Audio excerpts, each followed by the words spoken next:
Pour connaître nos droits et les faire valoir, informons-nous sur conseilnational.fr.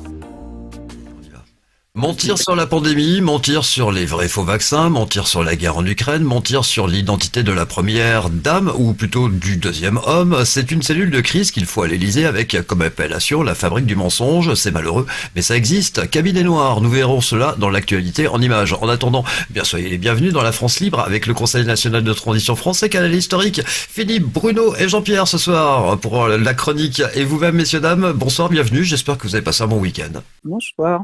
Oui, très bon week-end, très ensoleillé. Merci pour ton introduction qui était super bien. Alors, le deuxième homme, c'est très drôle. Moi, ça me fait penser au troisième homme, qui est un film qui est pas drôle du tout, mais qui traite des sujets qui nous occupent aujourd'hui, c'est-à-dire du trafic de vaccins qui tue les enfants. On se souvient peu de ce film pour cette raison-là, et pourtant il ne traite que de ça. En tout cas, c'est le mystère qui est levé à la fin du film traite de ça. C'était prémonitoire ou c'était déjà un annonciateur de ce que nous découvrons aujourd'hui, Pour la réponse qu'on a. c'est-à-dire des enfants maltraités, des enfants trafiqués, des enfants dont on enlève les organes, enfin on les torture, on les vaccine, on fait des essais scientifiques avec eux, c'est terrible.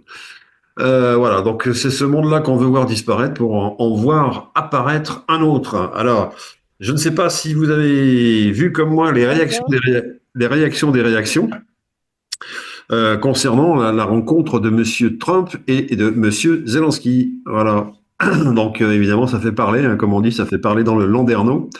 Alors moi, ce que j'ai retenu, c'est le commentaire de Monsieur De Villiers, sur lequel je suis tombé, hein, comme d'autres, qui a son idée sur la question, évidemment, parce que quand on lui dit, monsieur, vous vous rendez compte, on vient d'entendre ça, là, et c'était en direct. Et en fait, il prend connaissance sur une radio dans laquelle il est en train d'intervenir. Il prend connaissance, lui et les autres, de ce qui se dit et ce qui se fait outre-Atlantique entre Zelensky et Trump. Donc ça s'engueule, en fait. Hein. Et ils sont tous abasourdis en direct. Bah, c'est les joies du direct. Qu'est-ce que vous pensez de ce que vous venez de voir, cher monsieur? Alors, De Villiers dit, ben moi, je suis pas surpris du tout. Alors, pour un politicien, c'est mieux. Mais en même temps, il faut pas bluffer non plus. Pourquoi il n'est pas surpris du tout? Donc, il dit, ben, les Américains, ils font jamais rien de gratuit. Ben, c'est vrai, ils font jamais rien de gratuit. Et maintenant qu'ils ont donné beaucoup de matériel, beaucoup d'argent, il n'y a pas de retour de la part de monsieur Zelensky. Donc, nous, on va rentrer chez nous, les Américains. Et puis c'est tout. Et on va vivre notre vie et monsieur Zelensky trouvera une solution alternative pour se défendre tout seul. Voilà l'idée, quoi. Hein. Alors, il dit aussi la chose suivante, monsieur De Villiers. Il dit, mais attention, n'oublions pas l'AMGOT. Alors, l'AMGOT, c'est l'américaine, je sais pas quoi, of Territories, l'aménagement des territoires occupés. Je crois que c'est ça. C'est l'aménagement des territoires occupés qui donne le sigle AMGOT. Et donc cet AMGOT avait pour mission de mettre en précaré, je dirais, toute la politique, toute l'organisation politique, non seulement de la France, mais de l'Europe, tout simplement, l'Europe. Et à chaque fois qu'ils mettaient le pied quelque part, c'était chez eux. Ils étaient conquérants. Et ils avaient prévu l'organisation. Et en ce qui concerne la France, Général de Gaulle a dit non, nous on est du côté des vainqueurs, là. Vous êtes en train de vous tromper. Donc nous, ce qu'on veut, c'est faire nos propres lois, c'est voilà. Et de Gaulle a eu heureusement le temps et l'énergie pour retrouver suffisamment de préfets pour qu'il y ait un semblant d'organisation politique en France. Et heureusement qu'elle était représentative, cette organisation, parce que la résistance, la CNR, Conseil national de la résistance, avait été le fruit de la résistance de toutes les sortes de Français. Hein, comme il y a une chanson qui disait tout ça, ça fait d'excellents Français. Et là, c'est exactement cette illustration-là. C'est-à-dire qu'il y avait des résistants de gauche, de droite, des vieux, des jeunes, des Fronts nationaux, des machins, tout bords politiques confondus, qui résistaient pour mettre tout simplement les Allemands dehors. Donc c'est ça qui a permis d'identifier un pays. Voilà, donc un destin commun, quoi. Donc ça, on doit à De Gaulle. Sinon, on aurait été un peu comme l'Allemagne, on aurait été traité comme les Allemands, à peu près, ni plus ni moins. Hein, voilà. Donc, oui, Bruno. Alors, Philippe, je vais déjà rajouter quelque chose d'intéressant à ce que tu viens de dire, c'est que Zelensky non plus ne fait jamais quelque chose pour rien. Il suffit de voir par le biais de différentes sociétés écrans le nombre de propriétés et de villas qu'il a à son nom, et y compris par exemple un grand hôtel de luxe dans une station de ski française bien connue qu'il a acheté via certaines sociétés offshore. Donc, M. Zelensky est loin d'être sur la paille et M. Trump lui a plus ou moins fait sentir. Donc ça, c'est quelque chose d'important à comprendre parce que on s'aperçoit que les intérêts des uns ne sont pas toujours ceux des autres et les intérêts des oligarques ne sont pas et sont pratiquement jamais ceux du peuple. Et puis j'ai une actualité brûlante que je vais vous donner. Je viens de recevoir à l'instant ce livre que tout le monde commence à connaître, Devenir Brigitte. Et ce livre, figurez-vous qu'actuellement, il est numéro 1 des ventes. Donc ça va bouger, ça va bouger. Voilà ce que je voulais dire pour continuer après ce que tu as dit, Philippe. Et pour appuyer tes propos, Bruno, il y a l'actualité en images. Nous allons regarder une interview de Xavier Poussard, l'auteur de Becoming Brigitte, Devenir Brigitte. Allez, l'actualité en images et on se retrouve juste après. Pour la réponse qu'on adresse à l'Élysée après l'heure on avait diffusé les photos d'enfance de Jean-Michel Trogneux, c'est-à-dire de Brigitte Macron, en décembre 2023, entre décembre 2023 et février 2024.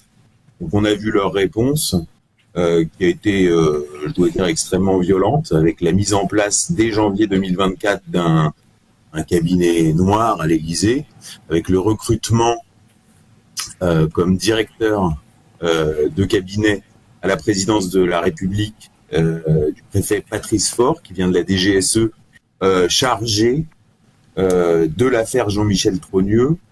Jean-Michel Trogneux n'étant officiellement que le frère de Brigitte Macron. Dans le PC Jupiter, vous avez Emmanuel et Brigitte Macron, Jean Enoki, leur avocat, le chef d'état-major particulier du président de la République, les types avec les étoiles sur les képis, et le préfet Patrice Faure qui dirige la réunion. Et c'est, bon, comment on accélère le process de Natacha Ray, comment on fait pression sur l'actionnaire majoritaire de Faits et Documents, comment on coupe le compte X de Zoé Sagan, etc. On en est là. Ce livre est aussi une offre de preuve que je suis prêt à me présenter devant la justice, et je dis que le Monde, faut voir pourquoi ça vient du Monde, parce que il faut se rappeler que la journaliste donc qui écrit l'article, c'est Ariane Chemin.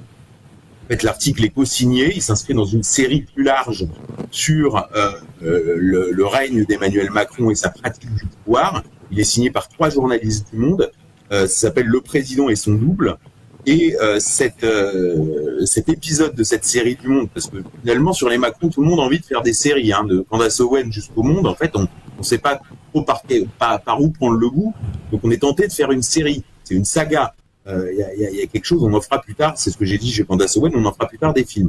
Donc pourquoi Ariane Chemin, puisque c'est elle qui signe, qui écrit cette partie de la série, va jusque-là, c'est-à-dire qu'elle fait en vérité tomber, si les avocats de Zoé Sagan et de Natacha Ray sont bons, elle fait tomber la stratégie de l'Élysée, parce qu'il faut se rappeler qu'Ariane Chemin et son patron, Monsieur Louis Dreyfus, le patron des rédactions du groupe Le Monde, avait été entendu par la DGSI suite aux révélations du Monde dans le cadre de l'affaire Benalla. Donc en fait, on est quand même face à une dérive extrêmement violente d'un pouvoir qui se sait fragile, d'un détournement des moyens de l'État à des fins de répression sur des questions relatives à la vie privée du couple présidentiel, qui cache effectivement ce qu'on appelle une affaire d'État, un mensonge d'État.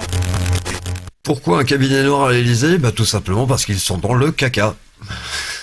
Ouais, c'est amusant. Alors effectivement, ce que je remarque de plus important à mon sens, enfin, en tout cas de prime abord, c'est cette notion de détruire ceux qui posent problème. Donc il faut faire des listes de qui en coupe la tête aujourd'hui, hein, qui est-ce qui nous enquiquine politiquement, qui est-ce qui a fait paraître ce livre, qui en est l'auteur, etc., etc. Et comment on fait pour le punir, pour l'empêcher de continuer de nuire. Voilà, ils en sont là. Effectivement, quelle est la réflexion de Monsieur Poussard, ils en sont là. Ben oui, ils en sont là, bien sûr qu'ils en sont là. Mais il n'y a pas qu'en France. Hein. Si je prends l'exemple du Japon et du Canada, nous connaissons tous, enfin en tout cas certains d'entre nous connaissent ce journaliste qui s'appelle Benjamin Fulford, qui écrit des choses assez fortes d'ailleurs sur les changements en cours. Il les écrit en anglais, donc voilà. Et ce monsieur, aux dernières nouvelles, et alors qu'il fait un rapport exactement tous les lundis que Dieu fait, et il a jamais manqué à sa présence de faire quelque chose de lundi, d'écrire quelque chose de lundi sur sa chaîne, bien sûr. Eh bien là, non, c'est quelques lignes, et il dit avant-hier, j'ai été attaqué par une centaine de policiers japonais qui sont venus pour me faire un sort. Et je me suis évadé dans le cadre d'une alerte urgence. Et effectivement, on peut prédire qu'il avait prévu le coup, si je puis dire. Il a réussi à s'échapper et il a pris un avion en direction du Canada. Voilà. Donc aujourd'hui, ils en sont là aussi. C'est-à-dire que pour attraper une personne chez elle à son domicile, 100 personnes. Alors je ne sais pas si c'était 100, 50 ou 20 et qu'il a eu l'impression que c'était la terre entière. Peut-être aussi. Mais je mets moins en doute sa capacité de faire des mathématiques quand on est sous la pression, que son honnêteté, je dirais, qui elle est tout à fait avérée, je dirais, même s'il lui arrive, bien entendu, de se tromper dans ses analyses, etc. Et quand ça arrive, il le dit. Mais ce que je remarque, c'est qu'il est pourchassé comme un malfaiteur, quoi. C'est la chasse à Monsieur Fulford, quoi. Il n'y a pas d'autres mots. Alors lui, effectivement, se situe Alors, dans des parages assez forts. Oui, oui, Bruno. oui, Philippe, alors je voulais rajouter à ce que tu dis qu'il ferait mieux peut-être d'aller aux États-Unis parce que maintenant, avec Donald Trump, la chasse à l'ancien ordre mondial est lancée depuis longtemps déjà. Et donc, à partir de là, la fameuse bête de l'événement, qui se trouve acculée au mur, prête à mourir, eh bien, elle se débat de plus en plus fort parce que justement, elle sait qu'elle est en train d'agoniser. Je fais référence aussi à C8 et à Énergie 12. Je fais référence à toutes les poursuites qu'il y a pu y avoir contre un certain nombre de résistants. Je fais référence à certains réseaux sociaux que certains politiciens oligarques voudraient fermer, notamment certains politiciens qui voudraient aller jusqu'à fermer X, donc le réseau ex-Twitter de Elon Musk, etc., etc. Ils sentent que leur fin est proche et donc ils se démènent comme des fous pour ne pas perdre leurs privilèges. Et donc, pour nous, je pense que c'est quelque chose qui n'est pas mauvais au niveau principe, parce que ça montre que ces gens-là ont peur, que la peur a changé de camp, et que peut-être qu'un jour, ou peut-être dans pas très longtemps, notre soi-disant cher président risque de décoller de l'Élysée dans un hélicoptère vers un pays inconnu. C'est à nous de Voilà ce dire que je voulais aujourd'hui rajouter. que la bête de l'événement est là, elle arrive, elle est là. Oui, alors justement, ça tombe très bien ce que tu dis, Bruno, ce que tu as surenchéri sur moi, parce que tu m'as coupé un peu l'herbe sous le pied, puisque ce même monsieur Fulford que j'évoquais dit exactement ce que tu as dit. C'est-à-dire que il est allé au Canada pour convaincre les Canadiens de s'associer avec les États-Unis d'Amérique dans le contexte actuel. Évidemment, et que c'est le même peuple et qu'il y a de toute manière un intérêt à créer je dirais, une sorte de pays nord-américain qu'il est grand temps d'y songer, que les American Way of Life sont les mêmes, que ce soit au Canada ou que ce soit aux États-Unis. Bon, il y a plein de raisons pour lesquelles, effectivement, il faudrait merger, quoi. Par contre, ce qui a beaucoup choqué les Canadiens, c'est que Monsieur Trump parle du Canada comme du 51e pays des États-Unis d'Amérique. Les Canadiens auraient préféré que ce soit au Canada 2 chez eux plutôt qu'ils soient eux-mêmes 51e pays des États-Unis d'Amérique. Bon, ça c'est pour la petite chose, c'est pour l'orgueil, c'est pour l'hubris, mais il y aura Alors, forcément à aller chercher des corrections dans tout ça. Oui. alors on pourrait aussi se demander comment et pourquoi Monsieur Trudeau, qui lui est démissionnaire, se trouvait malgré tout à Londres lors d'une réunion qui s'est passée avant-hier et hier, soi-disant pour l'Europe. Donc, je vois pas ce qu'un Canadien vient faire dans une réunion concernant l'Europe. Voilà, donc il y a beaucoup de choses qui se passent dont on n'a pas le sens, et c'est lié toujours à la même chose. Ce sont les conséquences des remous de cette bagarre entre Monsieur Zelensky et Monsieur Trump. On va peut-être d'ailleurs passer Oui, à ce absolument. sujet-là, Lundi justement au 3 sujet du mars, soir, il nous que je reste à peu laisse près un quart d'heure le soin à d'émission. Sylvain de nous introduire. Lundi Voilà. 3 mars, il nous reste à peu près un quart d'heure d'émission. Nous allons donc ce soir parler de paix, mais de quelle paix parlons-nous? C'est à vous, les confrères. Alors, Sylvain, merci. Je vais prendre tout de suite la parole avant de la repasser à Philippe pour dire simplement une chose. On va parler de paix, notamment en Ukraine, et ça, Philippe va nous le développer. Mais moi, je voudrais parler déjà en premier de ce que va être une paix. Quelle que soit cette paix en Ukraine ou cette paix dans le monde, ça sera toujours une paix des oligarques, une paix des politiciens, et pas une paix des peuples. Donc, nous, au Conseil national de transition français canal historique, ce qu'on veut, c'est une paix avec la démocratie. Parce qu'une paix sans démocratie, c'est pas vraiment une paix. C'est un simulacre de paix parce que les peuples ne sont pas libres.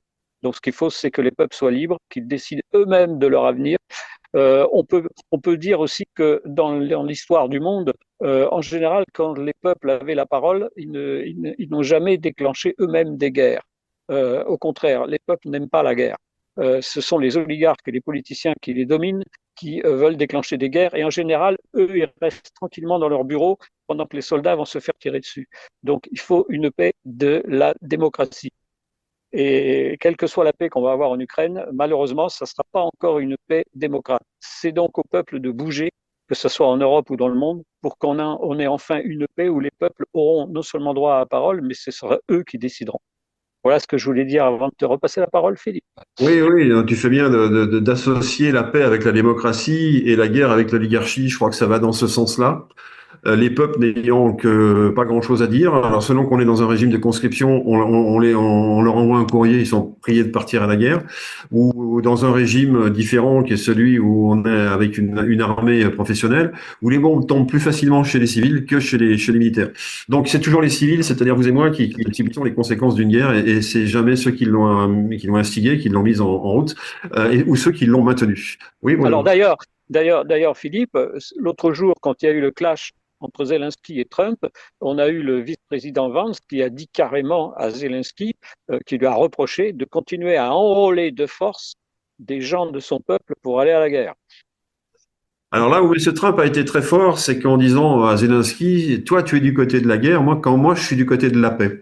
Là il a tenté un forçage, quoi, si je puis dire, hein, parce qu'il y a bien longtemps que les Américains sont du côté de la guerre. Alors peut-être pas de son fait à lui, parce que lui n'a pas provoqué de guerre pendant son quinquennat, le premier quinquennat, qui est de 4 ans d'ailleurs, c'est pas un quinquennat, je sais pas comment on dit. Mais lui est contre véritablement, est oligarque, mais il est contre la guerre. C'est le seul. Hein, si on prend la liste de tous les anciens présidents des États-Unis, ils ont tous à un moment ou à un autre ouvert le feu, soit sur des voisins immédiats, soit sur des gens plus lointains, dont ils convoitaient je ne sais quel avantage. Et donc c'est un expansionnisme par la violence qui est mis en œuvre par les Américains depuis des siècles maintenant, depuis pratiquement 2 siècles. Voilà. Voilà, c'est clair, Philippe. Lui Trump, ça l'intéresse pas du tout et il n'apprécie pas du tout de voir des gens s'entretuer. Lui, ce qu'il veut, c'est faire tout simplement et clairement du business. Voilà, donc il veut remplacer le business par la guerre. Je dirais que ça peut marcher, à condition que tout soit bien mis à plat et que cette paix-là ne cache pas la prochaine guerre ou les conditions de la prochaine guerre. Car en effet, si on prend l'exemple de la guerre de 14-18, donc en 1918-1919, c'est le traité de Versailles, et les Allemands disent les articles de cette paix sont irrecevables pour l'Allemagne. Nous sommes traités comme des moins que rien. Ils étaient à 2 doigts de reprendre les armes, hein, les Allemands. Hein. Finalement, ils les ont pas reprises. Les traités se sont faits et ils ont eu raison. C'est-à-dire que il y a eu du malheur en Allemagne, il y a eu du super malheur en Allemagne, et toutes les conditions d'une révolte des peuples prête à suivre, soit guillotiner une direction qui était incapable, qui ne savait pas ce que c'était qu'une république. La République de Weimar, c'était une blague. Ils sont passés directement de l'ancien régime à la République de Weimar. Ça leur a fait un choc culturel énormissime, alors que le pays n'avait pas été détruit. Le pays allemand, l'industrie était également sur pied. Hein. Alors il y a eu ça, et donc ça a évidemment poussé dans les bras d'un Hitler qui lui a su galvaniser les frustrations et qui les a utilisées, ces frustrations, pour faire ce que nous savons qu'il a fait. Donc voilà, donc nous on pense à ça aussi. On se dit que M. Trump il est un petit peu gonflé de dire que M. Zelensky est du côté de la guerre quand lui serait l'ange blanc du côté de la paix. Lui, oui, en tant qu'être humain, tout à fait d'accord. En tant que président des États-Unis, représentant tous les anciens présidents derrière lui, ben c'est pas tout à fait vrai, quoi. Toujours est-il qu'on en est là et qu'aujourd'hui il a voulu faire tomber dans le piège M. Zelensky en disant si tu n'es pas d'accord avec la guerre, avec la paix, c'est que tu es d'accord avec la guerre. Donc et Zelensky n'a pas su répondre à ça. Alors comment est-ce que nous, on peut faire un tout petit peu, pas mieux, mais différemment des commentaires qu'on a par rapport à cette problématique-là, vraiment celle-ci, hein, qu'est-ce que la guerre, qu'est-ce que la paix, qu'est-ce qu'on entend par la guerre et la paix? Eh bien, je dirais que du côté de Monsieur Zelensky, qu'est-ce que la paix? Parce qu'il a pas eu l'occasion de parler de la paix, mais en fait, il veut continuer une guerre pour arriver à une certaine paix dans laquelle, évidemment, tout le monde devrait être content. Alors cette paix, ça serait quoi? C'est ça qui n'a pas été dit, en fait. Hein. Le prix de la paix de Zelensky, c'est quoi? C'est le retrait des troupes russes installées des troupes russes installées dans le Donbass, évidemment, dans les deux républiques qu'elles ont envahies, et qui se sont, je le précise quand même, déclarées autonomes avant l'invasion par les Russes. Donc les Russes ont envahi des pays qui les ont reçus à bras ouverts, d'autant qu'ils étaient eux-mêmes déclarés, s'étaient déclarés, autoproclamés en quelque sorte, autonomes. Ces provinces, là, il faut quand même s'en souvenir un petit peu quand même. Tout le monde a tendance à l'oublier. Et puis donc cette paix de Monsieur Zelensky, ça serait quoi? Retrait des troupes russes de ces zones-là. Voilà, d'accord. Donc on revient au statu quo ante en quelque sorte. Et puis on installe une zone tampon sur laquelle il y aurait des militaires de l'OTAN qui surveilleraient que les Russes ne bougent pas une oreille. Voilà, ça c'est la paix selon Zelensky. Ça. La paix de Trump, c'est différent. C'est laisser à M. Poutine les territoires conquis. Donc ça, c'est M. Zelensky, il a bien compris que c'était ça qui était en cause, hein, qui était en question. C'est pour ça qu'il s'est enguirlandé avec Monsieur Trump, qui lui est d'accord pour accéder à toutes les demandes de Monsieur Poutine. Il est d'autant plus d'accord qu'il n'y a pas moyen de faire autrement, quoi. Et ça, M. Zelensky, il n'a pas bien compris. Ça. Il n'a pas bien compris qu'il n'y avait pas moyen de faire autrement. Si l'Américain dit on peut pas faire autrement et que Zelensky, l'Ukrainien, dit je m'accroche à la puissance américaine pour contrer la puissance russe, ben c'est qu'il n'a pas compris les tenants et les aboutissants. Il n'a pas compris les forces en présence. Il n'a pas compris la nature même de cette guerre, quoi. Voilà. Donc, alors, qu'est-ce que Monsieur Trump il dit quoi?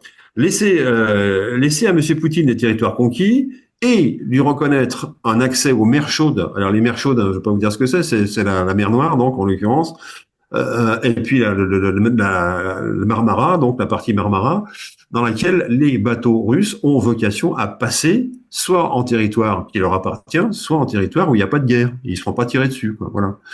Parce que la Russie, pour ceux qui ont regardé un jour une carte, la Russie, c'est un très grand pays, mais qui est très enclavé. Par le sud, il n'y a qu'une sortie, c'est la mer de Marmara, pour aller sur la Méditerranée et les océans. Et par le nord, il n'y a qu'une sortie, c'est la mer Baltique. Les ports de Baltique, les ports de la mer Baltique, absolument. Donc, il faut que ces deux points soient libres de circulation pour les Russes. Et eux, ce qu'ils veulent, c'est sécuriser ces zones, hein, en plus d'avoir sécurisé la partie du Donbass et de la République de Lugansk. Donc voilà. Alors, pour revenir à la première proposition de Zelensky, est-ce qu'il y a une chance pour qu'elle soit accessible? Bah, moi, je dis non. Je dis non parce que monsieur Poutine, il a été très clair, il bougera pas, il refera pas marche arrière des trois zones qu'il a conquises en Ukraine. Sûrement pas, hein, puisque c'était là les problèmes étaient là. On tirait sur des populations russophones qui appartenaient au même pays, mais qui avaient le malheur de ne pas avoir la même culture et qui se faisaient tirer dessus pour cette raison-là. Donc en face, ceux qui leur tiraient dessus, c'était des ukro-nazis, comme on les appelle maintenant, hein. Donc tout ça, c'est pas dit dans les rapports qu'on lit à la télévision, qu'on écoute à la télévision, qu'on lit dans les journaux. Ça n'est pas dit, ça n'est pas assez dit, en tout cas. Donc voilà, donc cette première solution que j'appellerais de la paix de Zelensky, elle est juste pas possible. Alors, il reste la paix de Trump. Effectivement, la paix de Trump, bah oui, c'est bien. On va pouvoir faire en sorte que Monsieur Poutine soit calmé du fait que il va garder les territoires, ça sera officialisé. Du fait qu'on va lui faciliter le passage aux mers chaudes, il n'y a pas de souci. Et puis, comment on fait pour défendre le territoire de l'Ukraine pour la suite des événements, hein, comment on fait? Ah bah c'est très simple. C'est l'Europe qui va prendre ça en charge. Ah bah dis donc, on n'y avait pas pensé, hein. Ça nous a fichu un coup parce que nous, l'Europe, on était un peu comme Monsieur Zelensky, on comptait drôlement sur les Américains pour nous protéger des Russes. Et du jour au lendemain, les Américains nous tirent le tapis sous les pieds en disant, ben, mes chers Européens, débrouillez-vous sans nous. Nous, on va se replier sur le Groenland, sur le Canada, sur les États-Unis d'Amérique, sur le Mexique et un petit peu sur Panama, quoi, pour faire joli. Voilà, ça c'est notre nouveau territoire. Ça. Il l'a dit. Alors, il a évoqué des choses. Bruno. Alors, Philippe, il y a une opportunité pour l'Europe quand même, parce que si on regarde l'aspect business, ce que Trump a proposé, c'est de partager 50-50 avec Zelensky l'exploitation de toutes les richesses minières. Donc, Zelensky récupérerait quand même la moitié, et l'autre moitié servirait à Trump pour se faire rembourser de ce qu'il a versé, ce que les États-Unis ont versé à l'Ukraine. Donc, ça permettrait quand même à l'Ukraine de se redévelopper. Et en plus, il propose même à Poutine d'aller aider Poutine à exploiter les réserves minières qui se trouvent dans le Donbass. Donc tout le monde pourrait y trouver son compte. D'autre part, les Européens, effectivement, pourraient mettre une force de protection, une force de paix. Ça, c'est pas forcément mauvais. Et c'est les Européens qui devraient reconstruire l'Ukraine. Donc, ça peut donner beaucoup de marché aux entreprises européennes. Pour une fois, c'est pas les Américains qui vont se mettre à reconstruire tout. Donc, je pense que là, Trump nous laisse une possibilité qui permettrait, si les Européens sont malins, notamment les Français, de développer des entreprises qui vont pouvoir reconstruire l'Ukraine. Donc, pour moi, personnellement, je pense que ce projet de business de Trump n'est pas mauvais du tout, même pour les Européens. Voilà, donc effectivement, alors l'Ukraine, il faut savoir, ce qui va devoir être déterminé, c'est comment protéger l'Ukraine d'une invasion russe, etc. Évidemment, tout le monde a bien compris, et ceux qui ne comprennent pas font semblant de pas comprendre, que M. Poutine n'est pas un conquérant qui va envahir l'Europe jusqu'en Afrique du Sud, hein, vous voyez ce que je veux dire. Non, il n'a pas de données, il n'a pas de visée expansionniste. La Russie n'en a pratiquement jamais eu d'ailleurs. Hein. Et si elle avait pu s'installer en France, elle l'aurait fait. Elle l'aurait fait en 1816, quand elle est arrivée à Paris. Les armées des Cosaques étaient à Paris. Hein, faut pas l'oublier ça. Hein, après la chute de Napoléon. Ils sont repartis aussi secs. Hein, ils sont pas restés ne serait-ce qu'un an ou deux. Non, ils sont repartis tout de suite en Russie. Donc voilà, donc là, la tradition russe, c'est pas d'envahir les pays conquis, c'est de faire ce qu'elle a à faire, se défendre de quelque chose, retirer un mal là où il y en a, et repartir. Alors, Philippe, ils sont venus jusqu'à Paris, effectivement, et c'est à eux que l'on doit l'appellation bistrot, puisque quand ils allaient justement boire un coup, ils disaient bistrot, bistrot, ce qui veut dire en russe vite. oui, ils étaient pressés de boire avant de rentrer à Moscou. Ouais. Exactement ça, ouais. Bon, il y a quand même un bémol, c'est que Staline a quand même envahi tous les pays de l'Est pour faire ce qu'on sait. Alors, absolument. Alors, C'est pas un bémol. mais on peut aussi penser à une chose, c'est que quand même les Russes ont eu 20 millions de morts et que c'est quand même eux qui ont été libérés Berlin.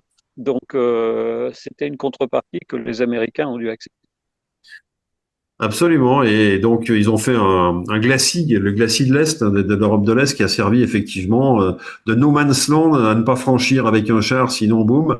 Voilà, c'était une protection de la Russie et de ses projets à elle. Donc ça n'a pas fait plaisir à tout le monde, surtout pas à l'Ouest, et à l'Est, à l'Europe de l'Est, il y a eu des souffrances, mais pas si grandes que ça parce qu'ils étaient coupés de toute information par rapport à ce qui se passait à l'Ouest. C'est drôle, ça me fait penser un petit peu à ce que nous vivons aujourd'hui.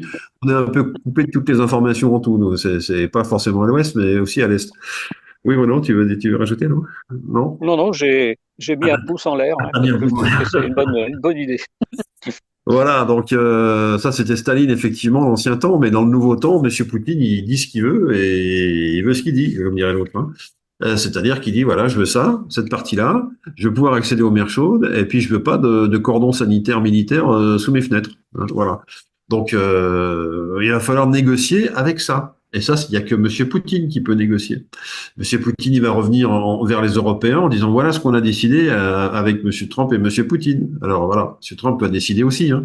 Et on va être mis devant le fait accompli. On n'aura plus qu'à compter les points. Donc on est déjà sorti du jeu économique. On est sorti du jeu militaire aussi parce qu'aujourd'hui on entend une grande agitation autour de la bombe atomique. On va reparler de l'atome. Est-ce que demain il va falloir partager avec entre Européens la bombe atomique française? Ben voyons quoi, il y a qu'à croire. On s'est tapé tout le boulot et ça serait à nous de décider. Enfin disons, on devrait laisser à d'autres que nous le soin de décider s'il faut appuyer ou pas sur le bouton quoi. Ou alors de façon collégiale, ça serait terrible encore ça. Donc on n'est pas vraiment dans l'autonomie quoi. C'est Oui. une fausse polémique, Philippe, parce que De Gaulle a dit dès le départ, en 62 ou 64, je crois, que de toute façon, la force nucléaire française, il n'y avait qu'une seule personne qui appuiera sur le bouton, c'est le président français, mais que cette force nucléaire peut protéger aussi les pays européens. Il l'avait déjà dit à l'époque. Oui, elle peut protéger les pays européens et elle peut aussi protéger des produits des pays européens. Je crois me souvenir. Hein. Donc en fait, ça veut dire que la France est souveraine et qu'elle peut être attaquée certes par les Russes, mais qu'elle peut aussi être attaquée par d'autres pays que les Russes, y compris dans l'Europe en construction de l'époque. Je crois qu'il avait anticipé tout ça aussi, Monsieur De Gaulle. Donc voilà. Donc alors Jean-Pierre, quelle est ta vision de la paix? Oui, toujours à la fin de l'émission. Jean-Pierre, si tu veux prendre la parole, c'est le moment, s'il te plaît. M'entendez-vous, s'il vous plaît, 5 correctement? sur 5, mon ami. 5 sur 5. Impeccable. Donc, j'ai eu pour épouse une dame dont le nom originel dans son pays signifiait paix lumineuse. J'ai un peu de peine parce qu'à l'ambassade, ce nom-là n'a jamais pu passer puisqu'il y avait l'esprit colonial, n'est-ce pas? Nous étions supérieurs aux autres pauvres gens de l'autre monde. Donc, on lui a donné le nom de la paix, mais la paix du mort. C'est pas le même mot. C'est un nom plus connu. Alors, son nom originel, c'était la paix du vivant. Alors, et il y a un frère bien aimé, il y a à peu près 2000 ans, qui a dit « Je vous donne ma paix, je vous laisse ma paix, mais pas comme les gens ont l'habitude de donner. » Alors, pour donner sa paix, il suffit d'abord d'être en paix soi-même. Et je parle de la paix du cœur. Il prend en compte chaque être de l'univers plus un.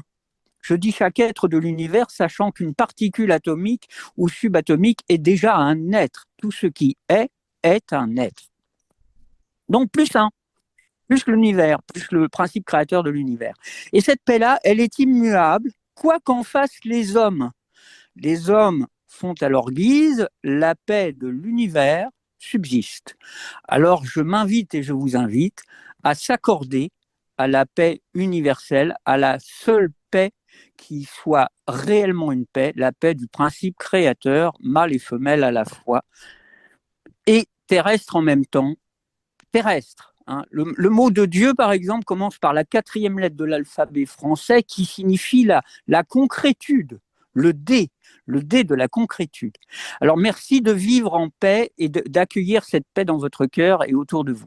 Merci à toi Jean-Pierre pour ces paroles de bien et de bienveillance. Surtout, je vous rappelle que demain, nous serons le 4 mars et demain, en l'occurrence, ce sera carnaval. Alors les seules personnes qui n'auront pas besoin de se déguiser, ce sont les politiciens, évidemment. Pourquoi? Parce que ce sont des épouvantails. Et notre prochain rendez-vous, ce sera mercredi avec la France Libre, le Conseil national de transition, Français Canal historique. Et n'oubliez pas, évidemment, la réunion de ce soir à partir de 20h. Merci Philippe, merci Bruno, merci Jean-Pierre, merci à vous, excellente soirée et rendez-vous mercredi.